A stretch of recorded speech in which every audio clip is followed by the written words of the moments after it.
Hello students. मैं doctor Kiran Tak, department of botany, Meera girls college Udaipur. बच्चों, हमने अपनी पिछली क्लास में फैमिली रेननकुलेसी का अध्ययन किया था। आज हम ऑर्डर पैराइटेल्स की तीन फैमिलीज, जिसके अंतर्गत पेपावरिसी, ब्रेसिकेसी एंड कैपेरिडेसी का पार्ट 1 देखेंगे। और हम, क्योंकि ये तीनों फैमिलीज ऑर्डर पैराइटल्स की है, उनके बहुत कुछ कैरेक्टर समान है, इसलिए हम तीनों को कंपैरिजन के साथ में पढ़ेंगे, ताकि आपके एग्जाम में कंपैरिजन के रूप में प्रश्न आता है तो भी आप उसका अटेम्प्ट कर सकते हैं और इंडिविजुअल भी आप उसको कर सकते हैं। सबसे पहले हम बात करते हैं इसके क्लासिफिकेशन की। बेंथम एंड हुकर के क्लासिफिकेशन को हम फॉलो कर रहे हैं यहाँ पर। इसकी क्लास डाइकोटिलेडन्स है, अर्थात इसमें दो कॉटिलेडन्स है, वेनिशियन रेटिकुलेट होता है और फ्लावर्स अधिकतर केस में पेंटामेरस होते हैं। सब क्लास इनकी पॉलीपेटली है, अर्थात पेटल्स फ्लावर में हमेशा फ्री है। और सीरीज इसकी है थैलेमिफ्लोरी, जिसमें थैलेमस डोम शेप होता है और फ्लावर हाइपोगाइनस होते हैं, अर्थात ओवरी जो है वो सुपीरियर प्रकार की होती है, ऊर्ध्ववर्ती। इसके अंदर आपको मैंने 6 ऑर्डर बताए थे जब क्लासिफिकेशन पढ़ाया था। आज हम बात करेंगे ऑर्डर पैराइटेल्स की।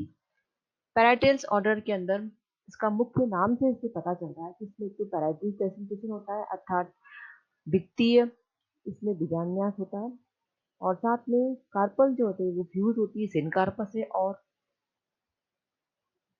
ओवी जो ओवरी है वो कैसी होती है, एक कोष्ठी होती है, अर्थात यूनिडॉक्युलर ओवरी होती है। ये पैराइटल्स का मुख्य कैरेक्टर है। ऑर्डर पैराइटल्स को वैसे तो 9 फैमिली में बांटा गया है, लेकिन क्योंकि हमारे सिलेबस में 3 फैमिली कोर्स मतलब है, तो हमने उसको उसके अकॉर्डिंग क्लासिफाई किया है।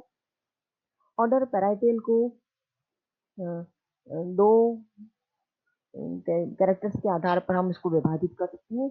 यदि स्टेमिन्स इनडेफिनेट है तो फैमिली हो जाएगी पेपावरेसी, और यदि स्टेमिन्स की संख्या कोई निश्चित है तो उस केस में फर्दर 2 डिविजन हो जाएंगे। एक तो हो जाएगा जब स्टेमिन्स की कंडीशन, जब डेफिनेट नंबर ऑफ स्टेमिन्स है, तो उस केस में यदि स्टेमिन्स टेट्राडाइनमस है, अर्थात 2+4 का अरेंजमेंट है जहां पर 6 स्टेमिन्स होते हैं, तो फैमिली हो जाएगी ब्रेसिकेसी। और यदि स्टेमिन्स की टेट्राडाइनमस नहीं है तो उस केस में फर्दर 2 प्रकार से डिवीजन होगा, 2 कैरेक्टर्स के आधार पर इसका डिवीजन होगा। यदि फ्लावर टेट्रामेरस है तो फैमिली हो जाएगी कैपेरिडेसी, जो कि हमारे सिलेबस में मेंशन, जिसको हम पढ़ेंगे। और यदि फ्लावर पेंटामेरस है, पंचतई है, तो फैमिली हो जाएगी वॉयलेसी, जो कि हमारे सिलेबस में नहीं है। तो हम 3 फैमिली का कंपेरिजन करेंगे अभी हम। पेपावेसी हमारे कोर्स में है, ब्रेसिकेसी हमारे कोर्स में है, कैपेरिडेसी हमारे कोर्स में है। इसको हम तीनों को अध्ययन करेंगे। अब हम शुरू करते हैं इनके वेजिटेटिव कैरेक्टर्स की। पहले हम इसकी कॉमन नेम और जनरल इसके बारे में चर्चा कर लें। पेपावर्सी, क्योंकि कई बार ये प्रश्न पूछा जाता है कि what is the common name of family, जैसे कि पेपावर्सी है, ब्रेसिकेसी, किसी पे प्रश्न आ सकता है कि इनका कॉमन नेम क्या होता है, तो हम ये बात करते हैं। तो पेपावर्सी फैमिली को कॉमनली पॉपी फैमिली कहा जाता है, क्योंकि पॉपी जिसको अफीम कहते हैं वो इस फैमिली से बिलोंग करता है। ब्रेसिकेसी का पुराना नाम क्रोसीफेरी था, लेकिन इंटरनेशनल जो नॉमेनक्लेचर के रूल्स थे उसके अकॉर्डिंग, आईसीबीएन के अकॉर्डिंग, इसका नाम चेंज कर दिया गया और basically it is the new name. इसको कॉमन भाषा में हम मस्टर्ड फैमिली भी कहते हैं या सरसों फैमिली भी कहते हैं। कैपरडेसी का कॉमन नाम कैपर फैमिली, क्योंकि इससे जो कैपर फ्रूट प्राप्त होता है, इसलिए इसका नाम कैपर फैमिली है। यदि हम इनके नंबर ऑफ जीनस और स्पीसीज की बात करें तो पेपावरेसी के अंदर 42 जेनरा है। स्पीसीज इसमें 775 पाई जाती है, अभी तक रिपोर्टेड है। ब्रेसिकेसी में 372 जेनरा है और एक बहुत बड़ी इसमें स्पीसीज की संख्या है, 4060 इसके अंदर स्पीसीज पाई जाती है। और कैप्रिडेसी जो फैमिली है वो छोटी है, इसके अंदर 33 जेनरा है और 700 स्पीसीज इसमें रिपोर्टेड है। यदि हम इनकी अकरेंस की बात करें या डिस्ट्रीब्यूशन की बात करें तो पेपावरेसी फैमिली नॉर्थ टेम्परेट रीजन में पाई जाती है। ब्रेसिकेसी नॉर्थ टेम्परेट रीजन, साथ में मेडिटेरियन रीजन में भी पाई जाते हैं इसके मेंबर्स। और कैप्रिडेसी जो है वो ट्रॉपिकल वार्म टेम्परेट रीजन में इसके प्लांट्स पाए जाते हैं। अब हम बात करते हैं इनके हैबिट की, मतलब इनकी कैसी प्रकृति है। तो इन सब तीनों फैमिलीज में हर्ब्स भी हैं, श्रब्स भी हैं और ट्रीज भी हैं।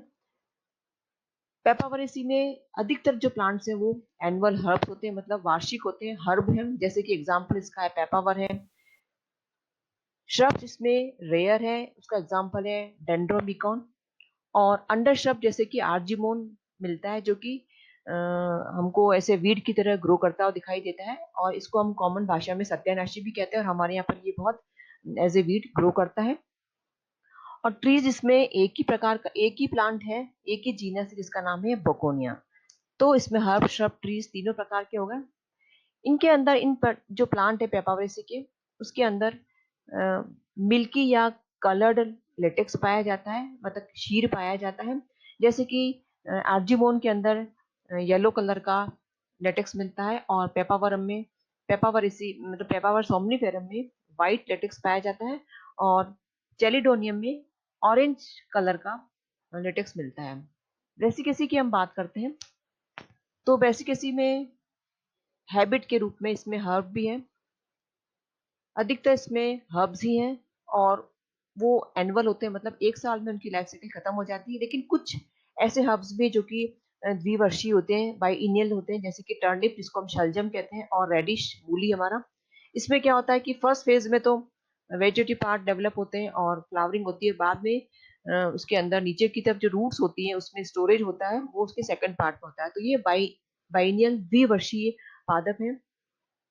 बहुवर्षीय प्लांट्स भी इसमें मिलते हैं, जैसे कि जेरेंथस फ्लावर है, जिसको कि वॉल फ्लावर भी कहते हैं। इन प्लांट्स के अंदर भी वाटरी सेप पाया जाता है, और आपने देखा होगा कि सरसों के प्लांट में और सरसों के फूलों में, पत्तों में एक अलग ही प्रकार की पंजेंट तीखी स्मेल आती है। It is due to the presence of sulphur compound. उनके जो वाटरी सेप है उसके अंदर इस प्रकार का कंपाउंड पाया जाता है, इसलिए उसकी एक तीखी स्मेल इसमें पाई जाती है। पेपरडेसी फैमिली के अंदर अलग अलग प्रकार से प्लांट है। इसमें अधिकतर जो प्लांट हैं वो हर्ब हैं, एनुअल होते हैं, जैसे कि क्लियोम, इसकी अलग अलग स्पीसीज है, बहुत सारी स्पीसीज है इसके अंदर। बारिश के मौसम में जैसे क्लियोम विस्कोसा हमारे कॉलेज में बहुत ग्रो करता है। श्रब है, झाड़ी नुमा प्लांट है, जैसे कि कैपरिस डेसिडुआ, जिसको कि कैपरिस ए फाइला भी कहते हैं। और इसमें कैपरिस डेसिडुआ जो है एक प्रकार का मरुद्भिद पादप है, और जीरोफाइटिक प्लांट भी कहलाता है, और जीरोफिटिक कंडीशन में ग्रो करता है। ट्री इसमें एक प्लांट होता है जिसको कि हम क्रेटावा नरवाला कहते हैं, और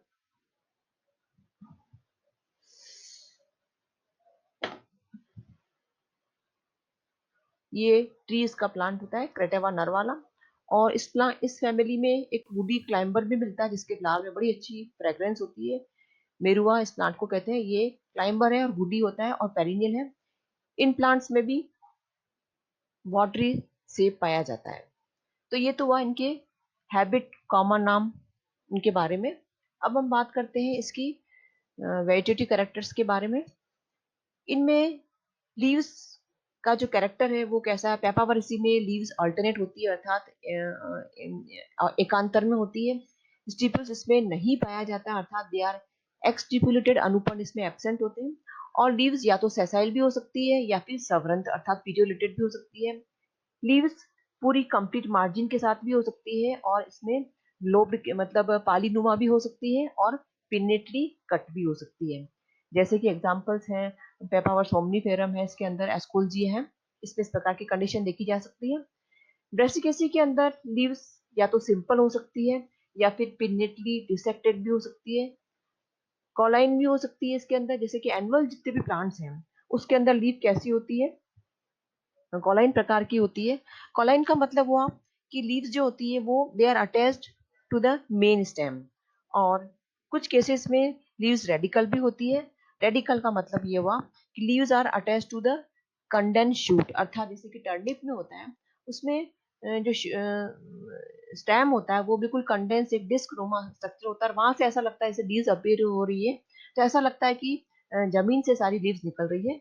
तो इस प्रकार की कंडीशन को रेडिकल कह सकते हैं, जिसको जो कि बाइनरियल टर्निप में पाई जाती है। लीव्स इसमें भी एक्सट्यूबुलेटेड ही है, जैसे कि पेपावरसी में हमने देखा, तो इन दोनों में समान कैरेक्टर है, जैसे कि इसमें भी एक्सट्यूबुलेटेड है और ये तीनों जो कैरेक्टर्स हैं इनमें समान होंगे। इसलिए क्योंकि मैंने आपको बताया था कि तीनों फैमिलीज क्योंकि पैराइटल ऑर्डर में डाली गई है, तो इसमें कुछ कैरेक्टर्स इनमें समान है, इसलिए इनको रखा गया है। तो जैसे कि एक्सट्रिपुलेटेड अर्थात अनुपन एब्सेंट इन तीनों फैमिलीज में, इसलिए ये कैरेक्टर्स में फैमिली में डाला गया है, इसमें पाया जाता है। लीव्स की जो शेप होती है वो लायरेट होती है। लायरेट का मतलब है कि जो ऊपर का जो एपिकल लोब है वो थोड़ा बड़ा चौड़ा होता है और नीचे के जो लोब्स होते हैं वो छोटे होते हैं। इसके अंदर जो सब्सिक्वेंट लोब्स है वो छोटे होंगे, स्मॉल होंगे, और उनके ऊपर या तो सिंपल हेयर्स पाए सकते हैं, उपस्थित हो सकते हैं, या फिर ब्रांच शाखित प्रकार के हेयर्स लीव्स पर प्रेजेंट हो सकते हैं। एक प्लांट है डेंटेरिया बल्बीफेरा, नाम से पता चलता है कि बल्ब, तो इस प्लांट की जो अपर लीव्स होती है उसके एक्सिल में कुछ छोटी छोटी बल्ब प्रकार की स्ट्रक्चर पाई जाती है, जो कि इसके वेजिटेटिव अर्थात कायिक रिप्रोडक्शन में इसमें मदद करती है। जब ये वर्ड्स गिर जाती है तो एक नया प्लांट को जन्म देती है। तो इसमें वेजिटेटिव रिप्रोडक्शन के लिए इसमें एक्सिलरी बल्ब्स पाए जाते हैं, इसीलिए इस प्लांट का नाम है डेंटेरिया बल्बीफेरा। कैप्रिडेसी के अंदर लीव्स का जो पैटर्न है वो ऑल्टरनेट हो सकता है, और लीव्स सिंपल भी हो सकती है और कंपाउंड प्रकार की पामेटली कंपाउंड भी हो सकती है। सिंपल लीव्स के एग्जांपल कडाबा, मेरुआ। देन जो पामेटली कंपाउंड है, मतलब उसका एग्जांपल से क्लियोम की स्पीसीज है, क्रेडेवा नरवाला है इसमें। और लीव्स इसमें एक्सटिपुलेटेड तो कॉमन कैरेक्टर है ही, लेकिन कुछ केसेस में स्टिपुल्स भी पाए जा सकते हैं। और यदि स्टिपुल्स प्रेजेंट हैं तो या तो वो पोलिशियस अर्थात लीफ की तरह हो सकते हैं जैसे कि क्लियोम में, और they can be modified into spines, जैसे कि एग्जांपल है कैपेरिस स्पाइनोसा, इसीलिए इसका नाम है कैपेरिस स्पाइनोसा। तो लीव्स के बारे में ये कैरेक्टर्स हो गए। अब हम बात करते हैं इनके रूट्स की। पेपावरसी में नॉर्मल टेप रूट पाई जाती है, कैप्रिडेसी में नॉर्मल टेप रूट पाई जाती है, लेकिन ब्रेसिकेसी फैमिली में कुछ रूट्स के मॉडिफिकेशंस पाए जाते हैं जो कि इकोनॉमिकली इंपॉर्टेंट है और एडिबल फ्रूट की तरह एडिबल होते हैं और फूड की तरह काम में लिए जाते हैं, जैसे कि रेफेनस सटाइवस, जिसको कि हम कॉमन भाषा में रेडिश इंग्लिश में कहते हैं और उसको हम मूली भी कहते हैं। इसके अंदर fleshy fusiform tap root पाई जाती है, अर्थात फ्यूजी फॉर्म का मतलब इस प्रकार से, आपने मूली देखी है और अभी सर्दी के सीजन में ये मूली आती है, इस प्रकार से फ्यूजी फॉर्म मतलब एक तीखी कोन की तरह स्ट्रक्चर से पाया जाता है और यहाँ से इसमें इसके लीड निकलती है, तो ये कहलाता है फ्यूजीफॉर्म टेप रूट, जो कि मूली में पाई जाती है और फ्लैशी होती है और इसका पार्ट खाया जाता है, ये सब्जी की तरह यूज की जाती है। और नेपी फॉर्म प्रकार की जो रूट होती है वो ब्रेसिका रेपा में पाई जाती है, जिसको कि हम शलजम भी कहते हैं और टर्निप इसको इंग्लिश में कहते हैं। इसमें जो लीव्स होती है, इसमें जो रूट्स होती है वो किस प्रकार से, तो ऊपर से तो चौड़ी होगी, जैसे इस प्रकार से इसका गोल स्ट्रक्चर बन जाता है और बाद में नीचे जाकर इसका थोड़ा सा ये पॉइंटेड प्रकार की इसमें ये रूट्स डेवलप हो जाती है और फिर यहाँ से इसमें ये लीव्स निकलती है। तो ये जो शेप कहलाती है वो क्या कहलाती है, नेपी फॉर्म, जो कि शलजम में पाई जाती है।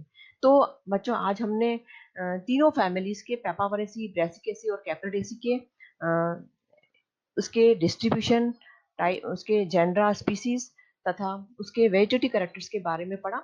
अगले वीडियो में हम